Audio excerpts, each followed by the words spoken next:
Namaskar.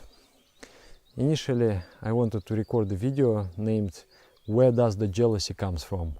But as I thought more, I found that not only jealousy, but all the negative emotions, they come from that point that I want to discuss. And in this video, I want to talk also whether a spiritual person, the person who does spiritual practices, whether he is or she is guaranteed from not having negative emotions, or can a spiritualist be angry, be jealous, greedy, attached, proud, etc. And if he may be like that, then what for is the meditation? If after 40 years of meditation I may become jealous, toxic person, then what for I will do meditation? No need. So I want to discuss that matter. When I first met people who meditated, my friends, they taught me simple way to meditate with Bábá Nam Kevalam mantra. I saw them. They impressed me. They were beautiful beings emanating radiation, the spiritual radiation, the wave of goodness. And they were dynamic, they were sweet, they were so good people. So for the first time in my life, I really felt inspired. I never before I thought that I want to become like anybody, but this time I felt I want to become like them.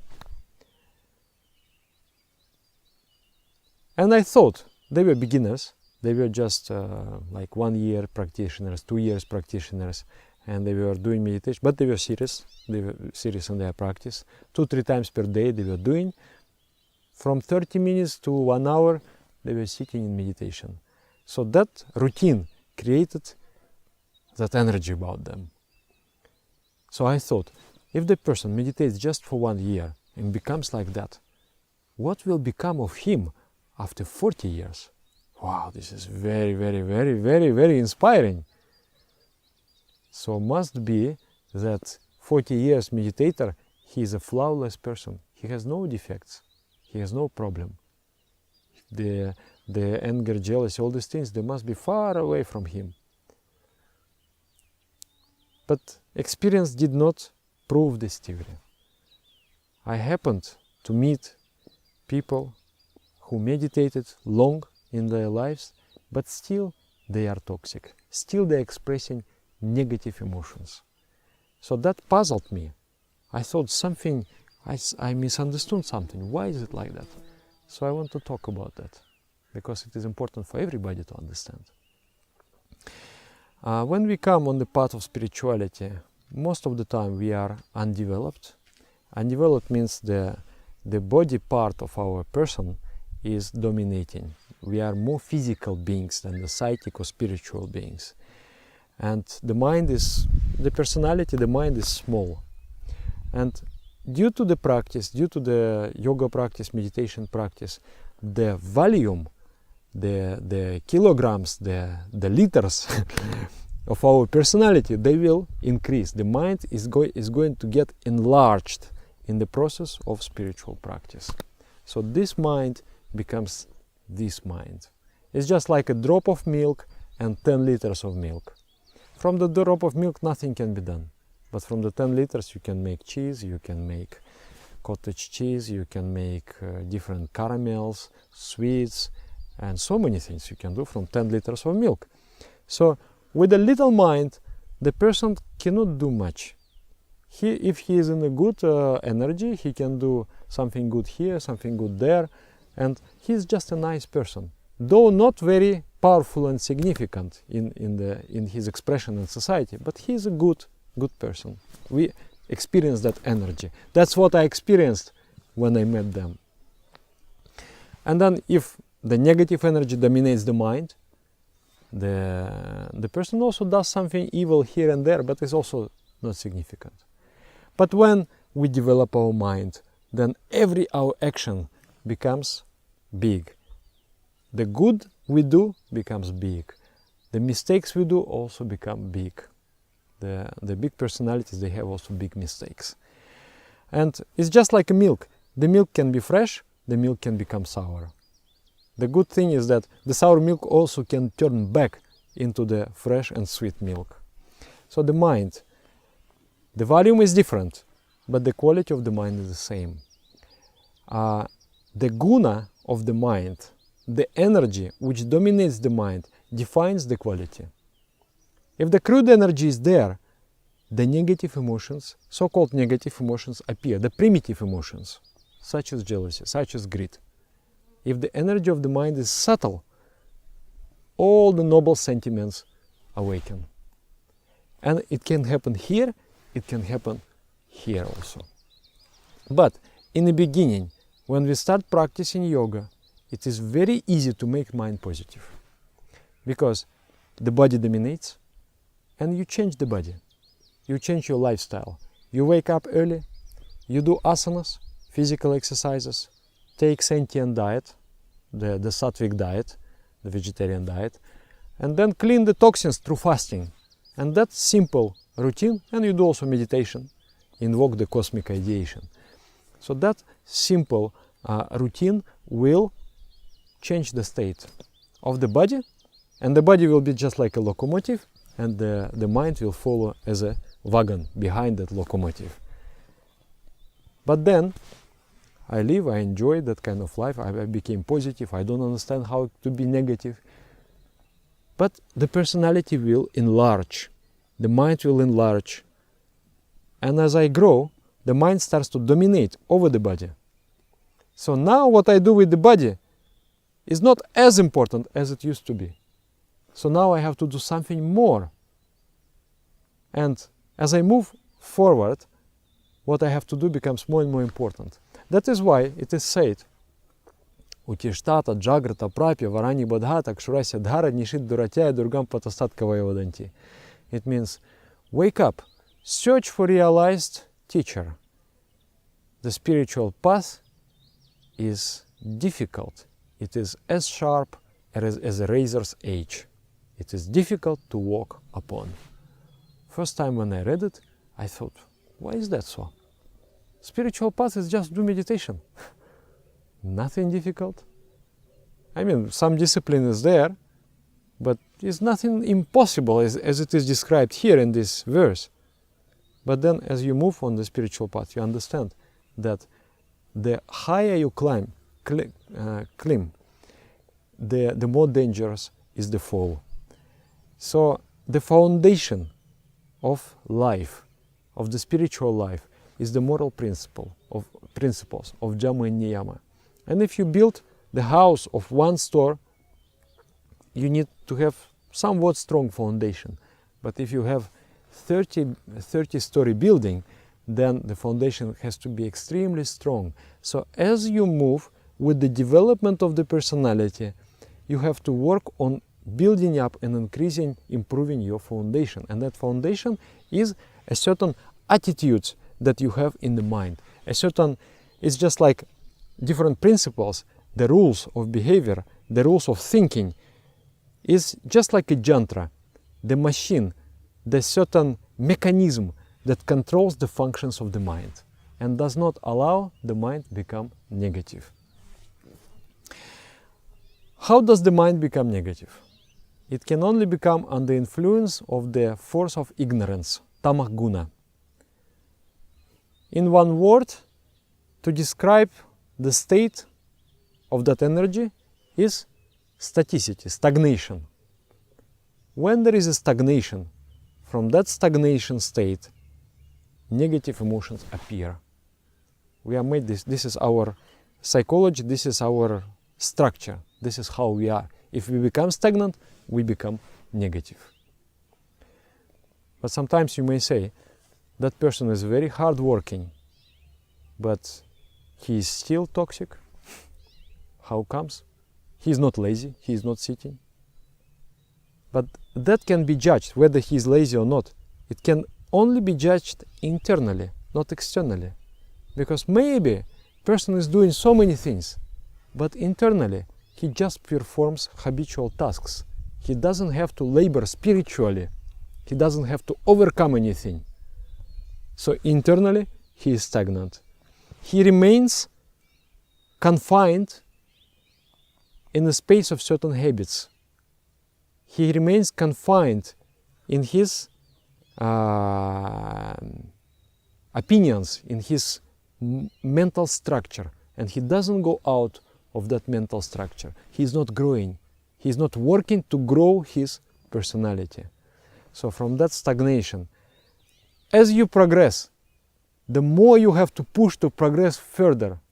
If you thought that I will progress, and here let me rest. Resting means going back, because resting is turning the mind into the negative state. Of course, you have to rest, but you have to find the proper balance. The beautiful analogy is the string. Just like a guitar string, you are stretching the string. If you stretch it too much, it will break. So we should not take the tasks which are beyond our capacity. We will break. But if it is too loose, then it will not sound. If it is too loose, then I start to get stagnation in life. In my life I experienced, actually. I'm working, and suddenly I have become good. I'm victorious. I conquered a certain area of my life. And the things that before were so difficult for me, now is just very normal. And that I'm thinking, let me enjoy just. I don't have to do anything. I'm just doing certain things, but internally I'm not doing. I'm doing only externally. I don't have to stress myself. It is very easy for me. And then my sadhana, my spiritual practice start to suffer. I start to feel that I'm degenerating. So there is one principle of Jama Niyama. It's called tapah. Tapah means to endure pain, to endure suffering for the development of your personality, to strive for spiritual liberation. Liberation means to enlarge your mind until it bursts and merge with the cosmic mind. So to endure hardship, to attain that enlargement of the mind. And to endure hardship, to help others, to enlarge their mind, which is the same thing actually. If you endure hardship to help others, definitely your mind will be getting enlarged. And if you endure hardship to help yourself, definitely you will also help others. So there is this one principle. So the caliber of your personality should tally with the caliber of the tasks you perform. And nobody knows. Maybe I'm building bridges, I'm building houses, I'm shooting the rockets in the sky. But for me it's nothing. That means I'm lazy. But maybe I'm just doing somebody says that insignificant work. But for me, I'm really overcoming my boundaries. And that means I'm hard working spiritually. So you have to be a spiritual hard worker to always strive for enlargement of your mind, to always live in tapa, in the austerity of the spirituality. Then another one is that the santosha. Santosha is to be happy. Sometimes people may say that, oh, I've lost the struggle for existence because this and this, that person did something bad, that person did something bad, therefore I am not happy. So santosha does not allow any external orientation. I understand that everything that happens in my life is actually the best situation for me to work on certain things in myself. And I take it with gratitude. And I'm always happy. I have decided to be always happy. I may strive to change the external environment, but internally I'm always happy. That is also very important to maintain the balance of the mind. And then shaocha, the purity of the mind. If the crude thought comes in my mind, I'm not accepting it. I'm working to replace the crude thought with the subtler. Some crude ideation comes, but I will repeat the mantra and I will try to to engage my mind in the spiritual thought. So in this way I purify my mind. The svadhyaya. Svadhyaya means to study spiritual philosophy and to have the understanding of the world, of the truth. Jnanam anantam brahma. The infinite knowledge is God.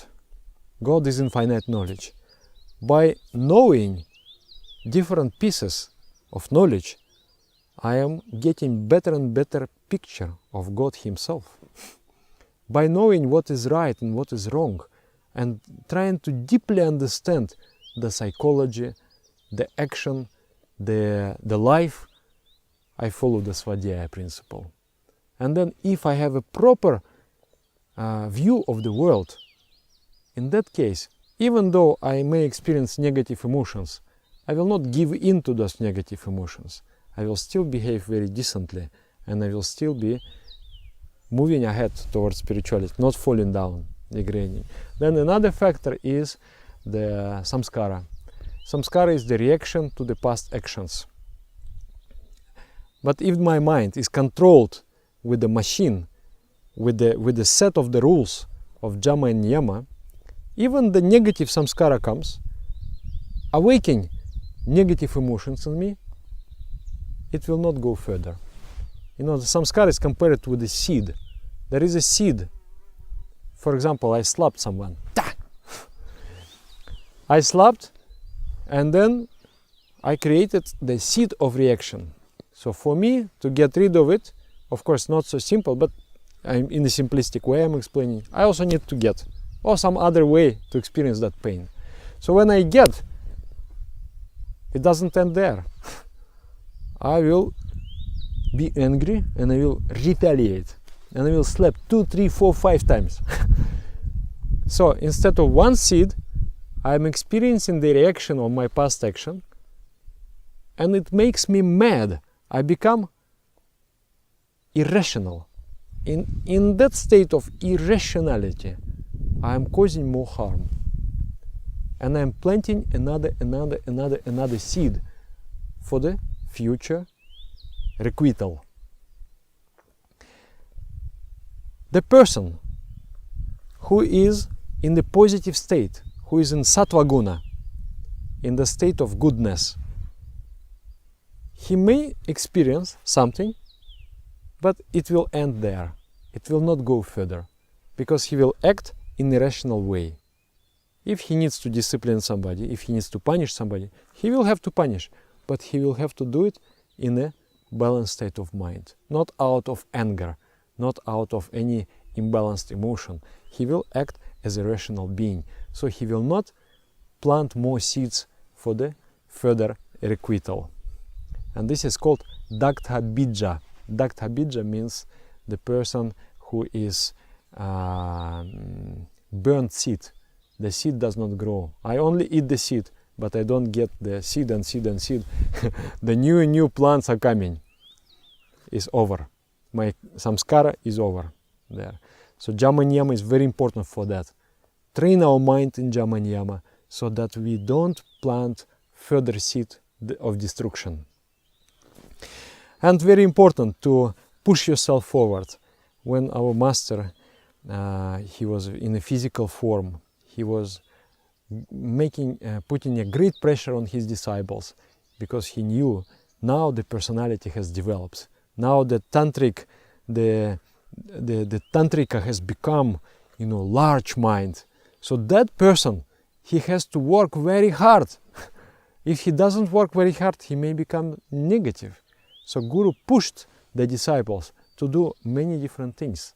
At one occasion, he said that, you have to open 20 schools, the village schools in India. So the disciple, okay, this is the order of the Guru, I must do. Just like a bullet, he came out of the house of the Guru and started to work. Within 1 month, he opened 18.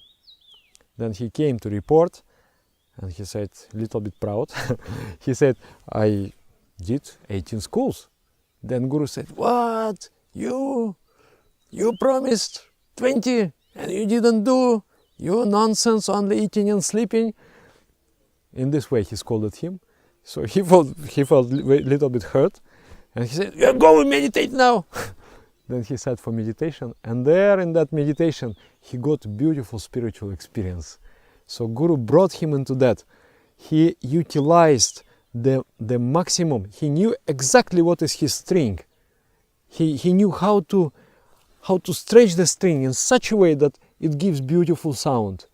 So the mind has become in that completely sentient. There is no negative thought, because as you are pushing to enlarge your personality, as you are pushing forward to perform the tasks that you have been given, you have no scope for any negativity. You become extremely positive, and you become a conduit for the cosmic energy which is flowing through you, the cosmic grace which is flowing through you.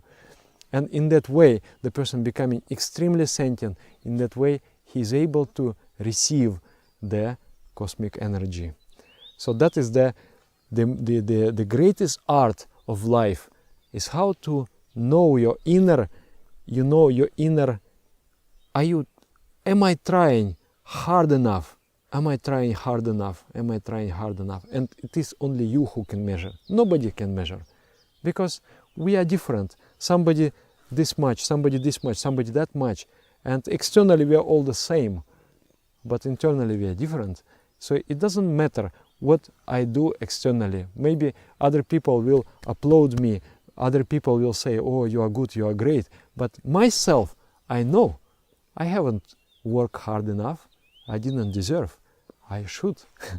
So that is the key to maintain the positivity of the mind. And as you go further, it becomes more and more important. I just want to encourage you once again to look into the principles of Dhamma and Niyama, study them and practice them and love them, those principles, and understand how they work. This is the greatest benefit of spirituality. And also I just remember one song, it says there, "I love you for the fast running of my soul. The deer," the deer, the animal with the horns, "the deer of my soul has been running very fast. It has not been stopping for a moment. This rein, how you call it? The thing that you rule the horse with. This rein has always been tight. It has never been loose. I have always, there was the pull was always strong. I was never lazy. I was never resting. I was always moving with inspiration towards the great goal. And, oh Lord, oh the Supreme Entity, I love you for the fast run of my heart. My heart is running towards you, and I love it. I love that effort that I am making, because that very effort makes me alive, makes me positive." So thank you very much. Namaskar.